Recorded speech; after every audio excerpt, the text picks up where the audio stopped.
morning, everyone. Thanks for coming to this private track session. And as Caroline mentioned, it's actually for everyone. I have the privilege to be invited by Caroline to basically give you a helicopter view of the sustainable world we are trying to build together. And we all have our own strategies, our own ways of thinking about it, etc. But the sustainability industry, as we speak, is being disrupted by two things. One is technology, like for any other industry, but also a new mindset, and that's what I'm going to talk about today. The focus is specifically on trying to accelerate the transition, because as you know, the clock is ticking. We have probably a window of opportunity of 10, 15 years to radically change the way we do business, and that's a very short period of time. So let's first quickly introduce myself. I worked for 8 years in the furnishing industry for well-known Swedish brands where you have to assemble everything by yourself. I guess you have found that out. IKEA. I left in June, and I will explain also some of the reason behind it, which makes sense. It's in collaboration with them. Yeah, and then focusing on basically my mission. I've decided to leave IKEA because I wanted to align my personal mission, my business mission, all together. And my mission is to help the world accelerate the transition. It all fits together. So why do we need to accelerate the transition? Well, we're going to start, it's early in the morning, we're going to start by a quiz for everyone to wake up. So it's easy, it's thumbs up and thumbs down, so that's kind of easy. But I will ask you, today we are around 2 billion in the global middle class.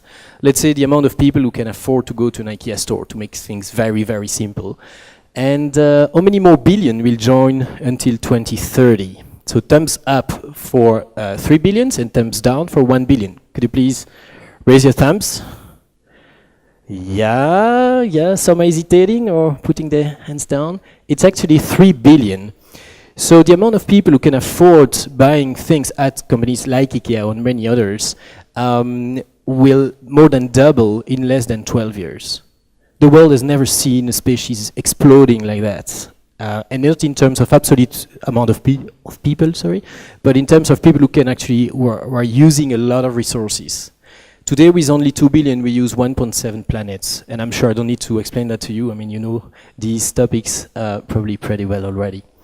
So what's happening when a species on a specific system is actually disrupting the system itself? Well, you see a great acceleration. Well, great, I don't know if it's really great, but you see a lot of socio-economic trends and Earth system trends who are accelerating exponentially. So if you look at, of course, the use of water, the use of paper production, telecommunication, transportation, international tourism, all of that increased dramatically since, let's say, the 50s in particular.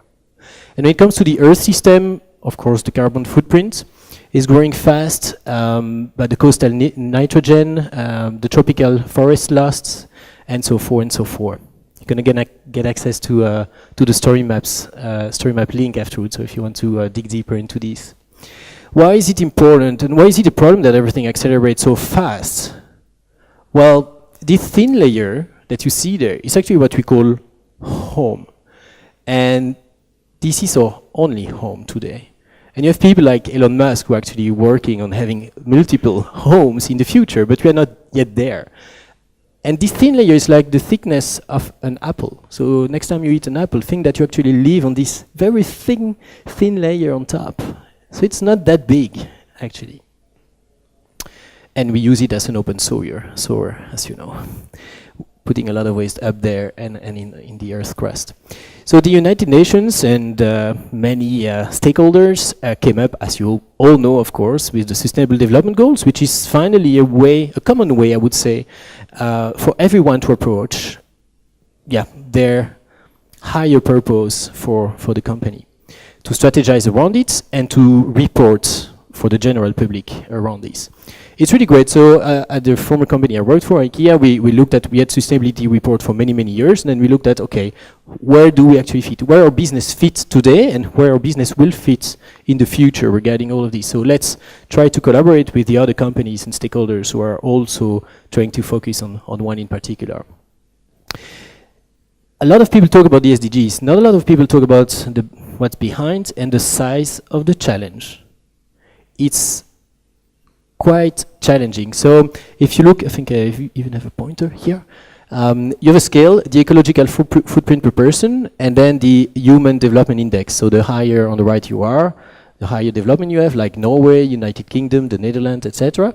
And then when it comes today, at least in the current model, in the current system, the higher human development index you have, the higher ecological footprint per person you have.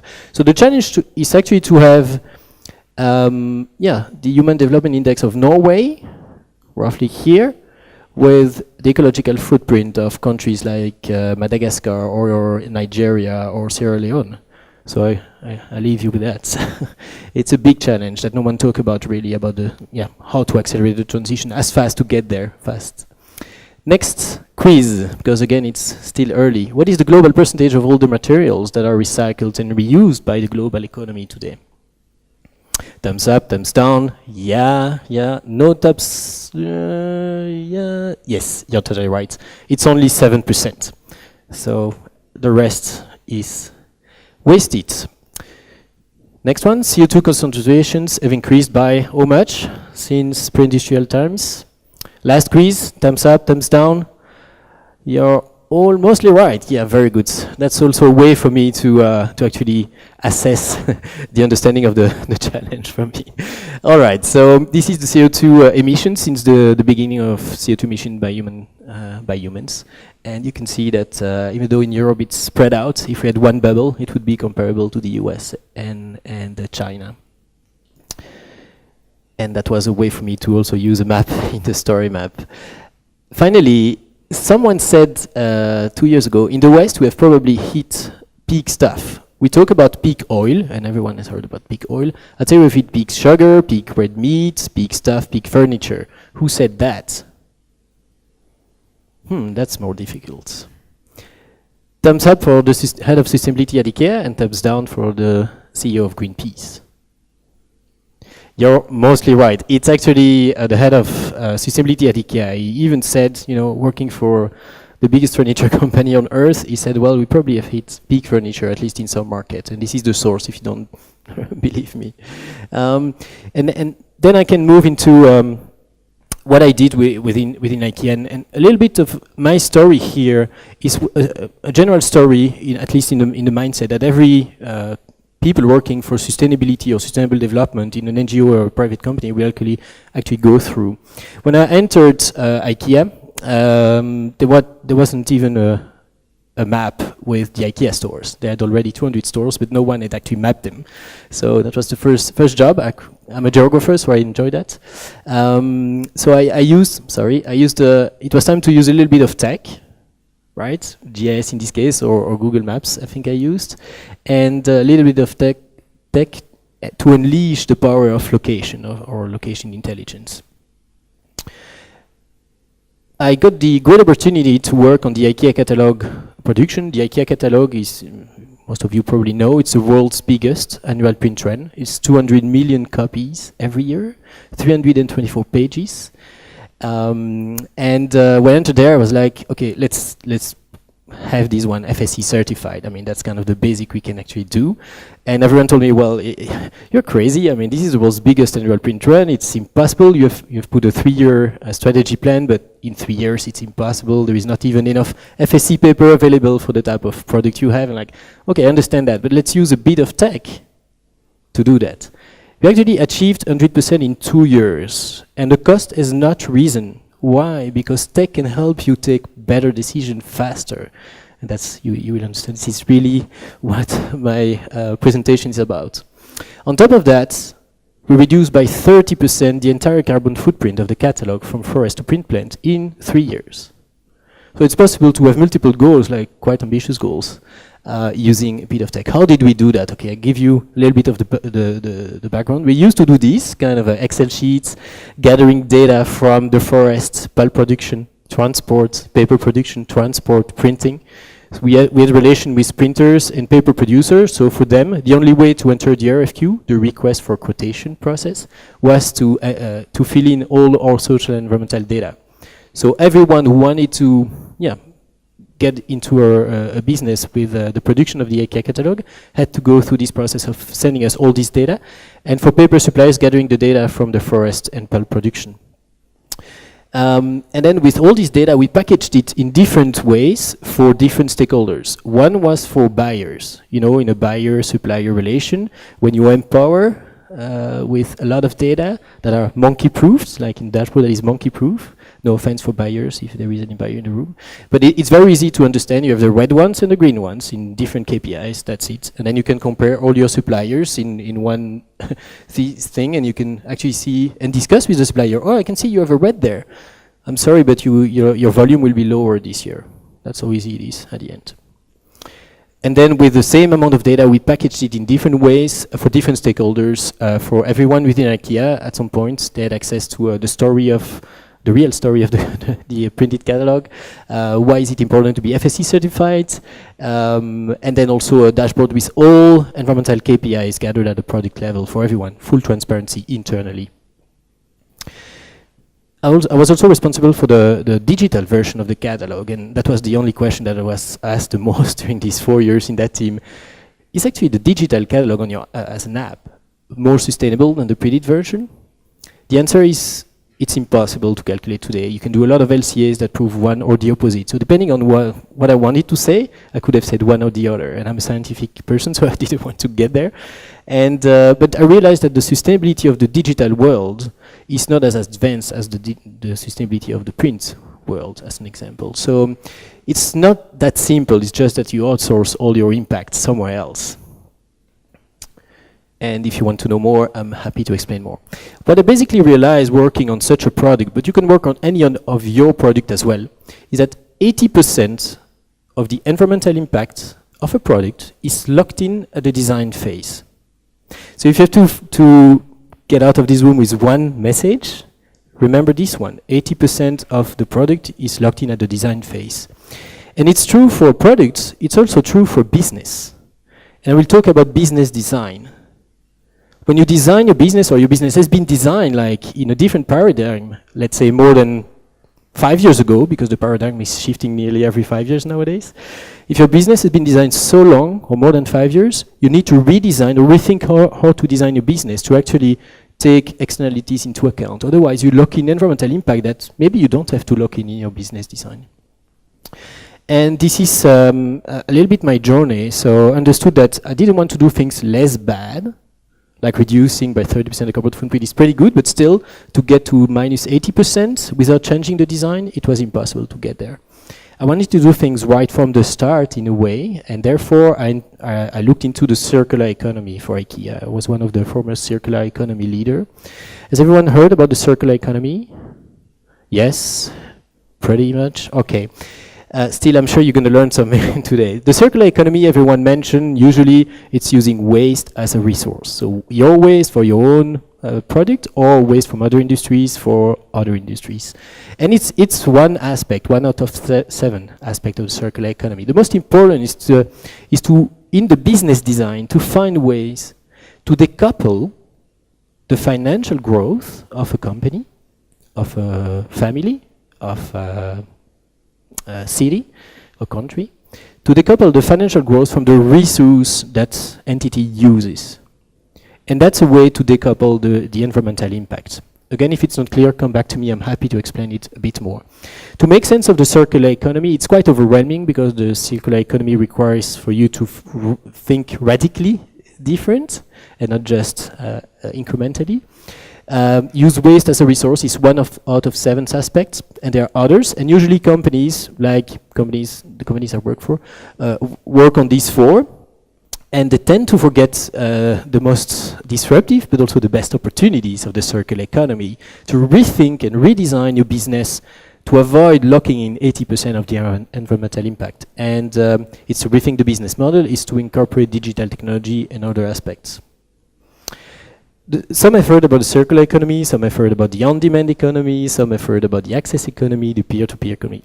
It doesn't really matter, it's all different sides of the same coin. In some years it's going to be called the economy. So be ready, or be prepared at least.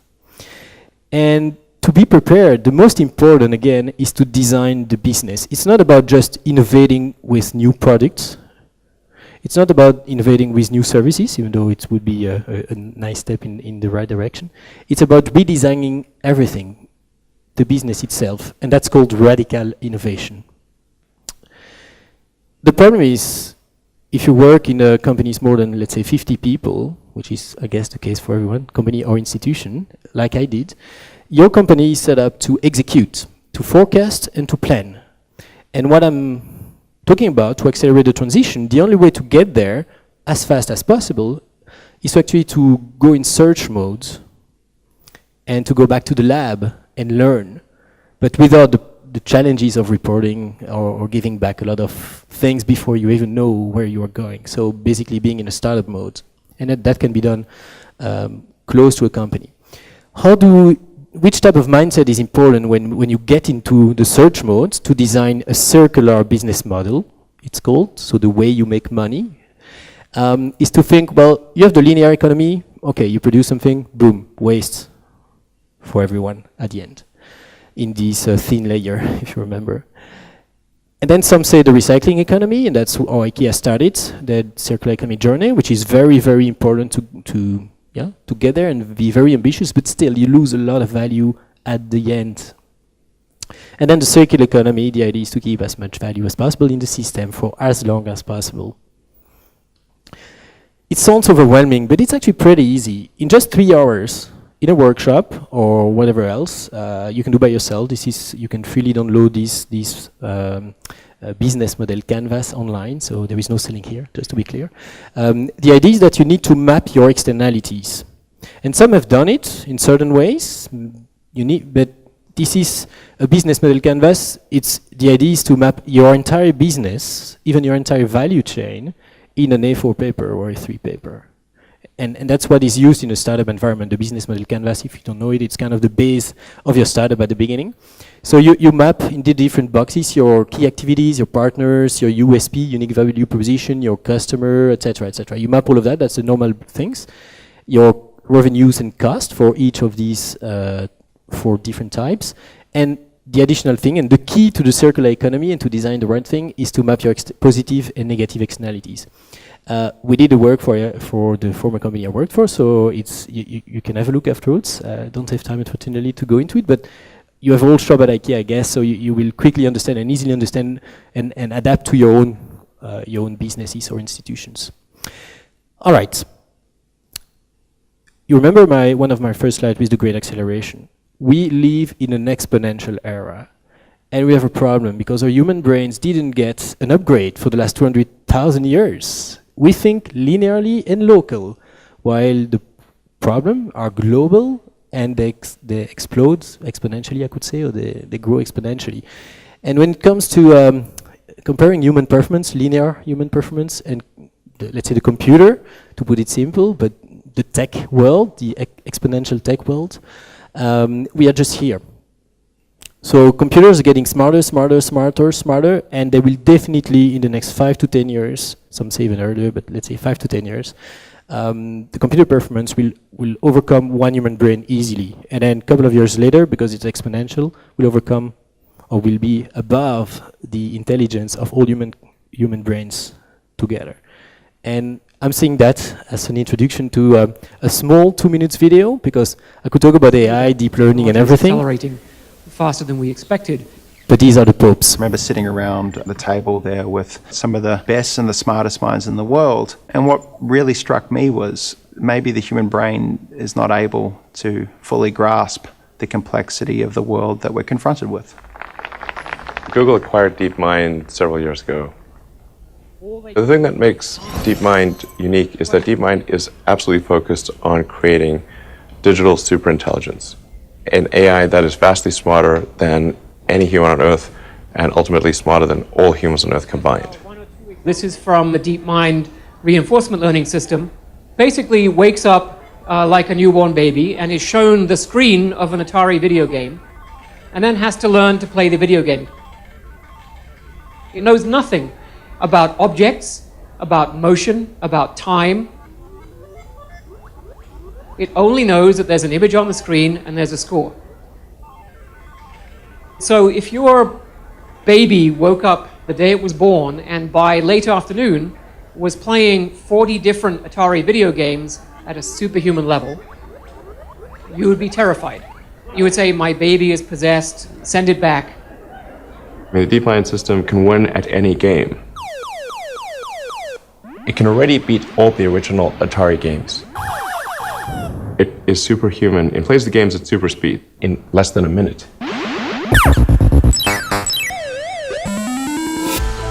So it's the best poker player in the world, it's the best Go player in the world. And the pattern here is that AI might take a little while to wrap its tentacles around a new skill. But when it does, when it gets it, it is unstoppable.